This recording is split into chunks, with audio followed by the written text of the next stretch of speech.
Mungkin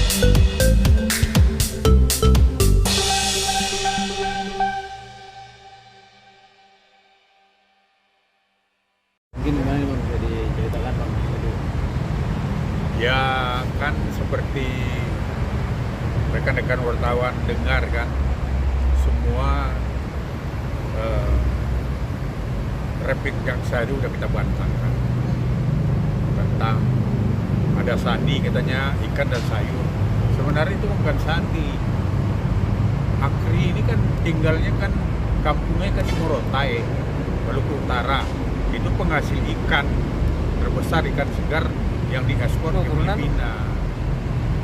Kemudian juga kan sayur, memang ya Morotai ini daerah subur yang dekat dari Filipina. Jadi penduduk sana mengirim sayur tuh ke Filipina. Keterangan itu didapat dari Amar Bang, berarti Amar menjelaskan terkait ikan dan sayur itu. Ya dari Amar lah, dan memang dari Amar lah. Artinya selain biji pala, Amar juga bisnis. Bukan, maksudnya bisnis itu di sana, itu bisnisnya itu kan ya penduduk sana itu bisnisnya ikan segar. Pabrik ikan terbesar itu juga ada di sana. Saya kan mantannya pengacara bupati sana juga kan, saya tahu juga daerah sana itu daerah laut, dan kemudian juga itu daerah pertanian. Karena apa? Ya karena itu kan Jepang sampai pernah punya pangkalan di sana. Berarti kan karena daerah subur. lalu keterkaitan yang dimaksud dari Akri ini terkait hal apa nih Bang dengan menggunakan sadi tersebut Bang? Ini kan awalnya biji pala nih Ya Bang. kalau menurut saya, pendapat kami ya mungkin ilusinya jaksa aja. Iya, ilusi aja. Karena apa ya? Ya buktinya nggak ada kan. Sekarang kan kalau ada ya tidak pernah dari persidangan awal sampai akhir tidak pernah ditunjukkan. Katanya kan sabu ada 75 gram yang udah terjual. Sekarang sabu itu nggak ada pernah dibuktikan di persidangan. Ada nggak? Kan kalian ikut sidang semua kan? Nah, jadi bagaimana? Ya kan bisa aja ilusinya Akri juga, ya kan?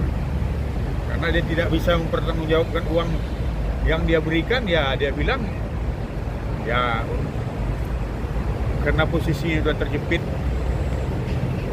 sekarang ini, karena ya yang jelas kan dari fakta dan bukti, saksi dan fakta persidangan dan alat bukti kan Akri semua. Katanya kan ada, ibaratnya jual sama siapa, si Fajar. Nah, kemudian ada siapa, Hengki. Nah, kenapa di P19 jaksa ini nggak disuruh ditangkap supaya terang benderang perkara ini? Nah, ini kan udah disembunyikan. Kenapa Akri udah ngomong sekarang? Jadi itu saya bilang itu ilusi aja. Nah, bukanlah fakta yang sebenarnya. Seharusnya kan bisnis ini kan dari persidangan kita tengok kan yang otaknya memang dari Akri lah ya. Dari mulai BAP polisi sampai P19 Mundar Mandir perkara ini di kejaksaan sampai dakwaan, ya kan semua ini kan Akri. Dan kemudian kan kenapa dia tidak pernah ungkap ini? Kan sebenarnya kan tujuan undang-undang narkotika itu untuk memberantas ya pengedar dan penjual narkotika. Nih orang ini ada dua nih. Kalau alibinya dari apa dakwaan itu kan belakangan kan muncul namanya Fajar sama Hengki. Nah ini harusnya ditangkap dong supaya terang benderang. Jadi kasus ini seperti menyisakan pertanyaan bagi masyarakat. Kenapa sih kok orang pemakai narkotika itu untuk diri sendiri malah dijadikan seolah-olah pemain besarnya, ya kan? Kemudian si Akri menutup-nutupi siapa bandar dan penjual narkotika yang sebenarnya. Nah ini harus dicermati. Jadi itu saya katakan bahwa bisnis narkotika ini mungkin yang melakukan itu mungkin ya bisa aja itu memang Akri sendiri. Terkait dengan asesmen Bang dan orang dari perwakilan BDPP, kenapa nggak hadir juga dan gimana sih Bang? Ya kan sudah diperintahkan hakim untuk supaya dia dipanggil dengan BNNP. Alasannya untuk tidak memberikan asesmen kepada Amar. Nah kan sebenarnya nggak datang. Padahal itu kan udah perintah hakim juga, jaksa ya paham aja lah wartawan. Gimana kendalanya ya mungkin lebih yang berkompeten itu yang ngasih keterangan itu ya jaksa lah. Saya tidak ngerti lah itu. Yang terkait penetapan hakim terkait kasus ini dilampirkan juga Bang.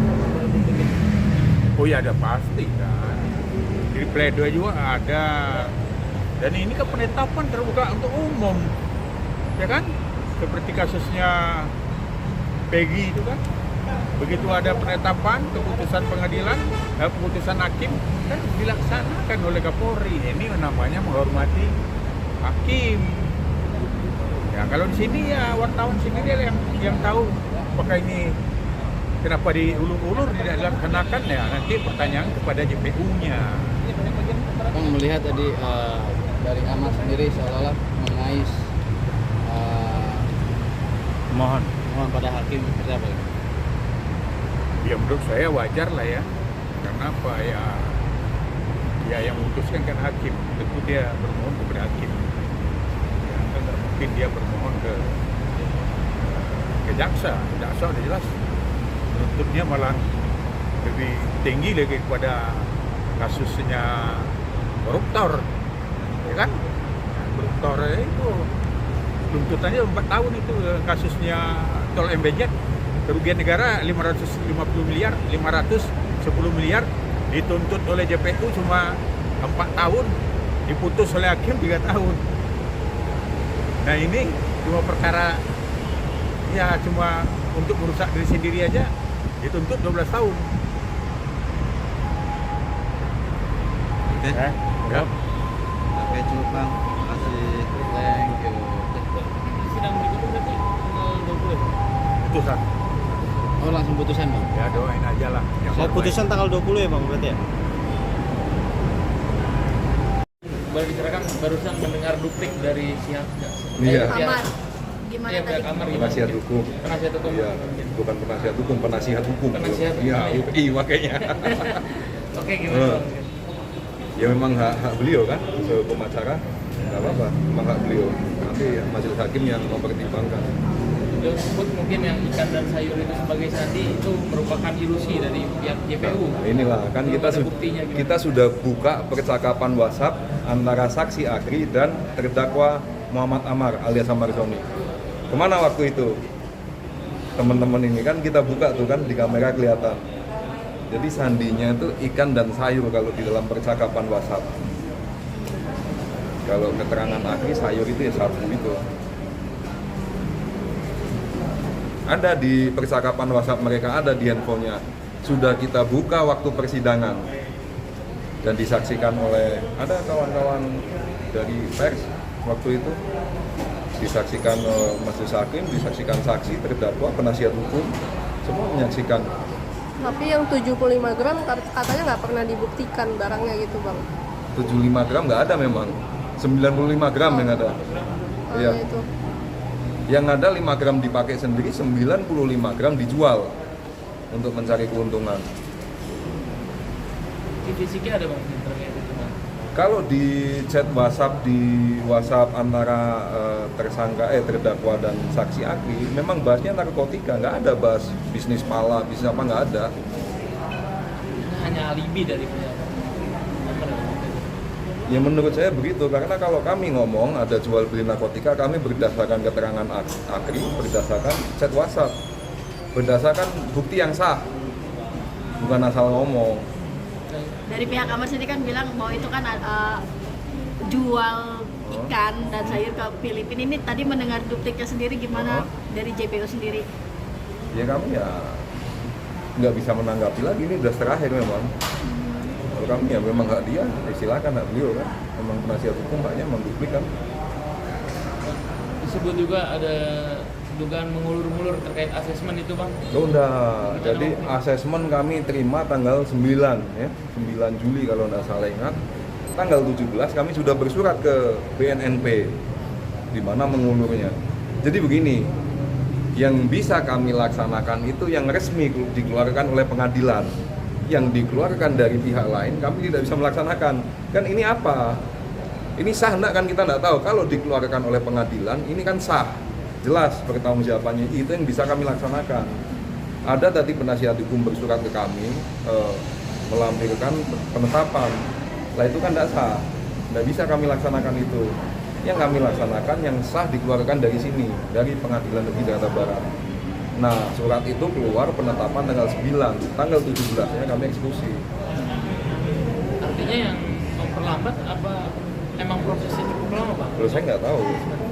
Yang jelas kami terima penetapan tanggal 9, tanggal 17 kami laksanakan. Berapa hari? 8 hari.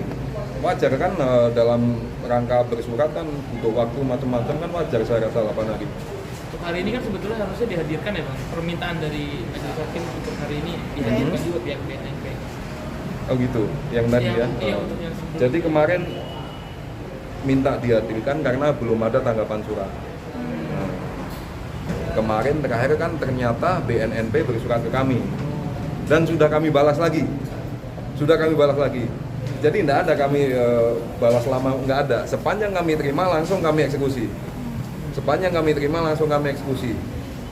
Kalau penetapannya keluar tanggalnya sebulan sebelumnya, ya kami nggak tahu. Yang jelas kami terima tanggal 9. Mungkin ada yang lihat waktu kami terima penetapan dari panitera pengganti. 8 hari kemudian kami laksanakan. Rasanya wajar itu dalam rangka bersuratan 8 hari itu. Kalau yang dalam rangka dihadirkan ke sini, ya kami bingung pakai surat apa menghadirkan ke sini. Sementara persidangan ini kan panggilan saksi, ahli, terdakwa, gitu. BNNP itu posisinya apa? Saksi bukan, ahli bukan, belum ada dalam berkas perkara.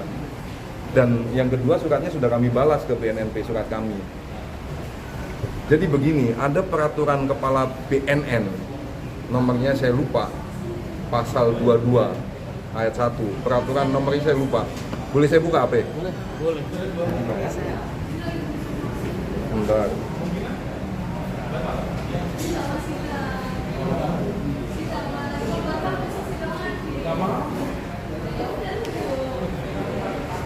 Narkotika Nasional nomor 11 tahun 2014 tentang tata cara penanganan tersangka dan atau terdakwa pecandu narkotika, korban penyalahgunaan narkotika ke dalam lembaga rehabilitasi.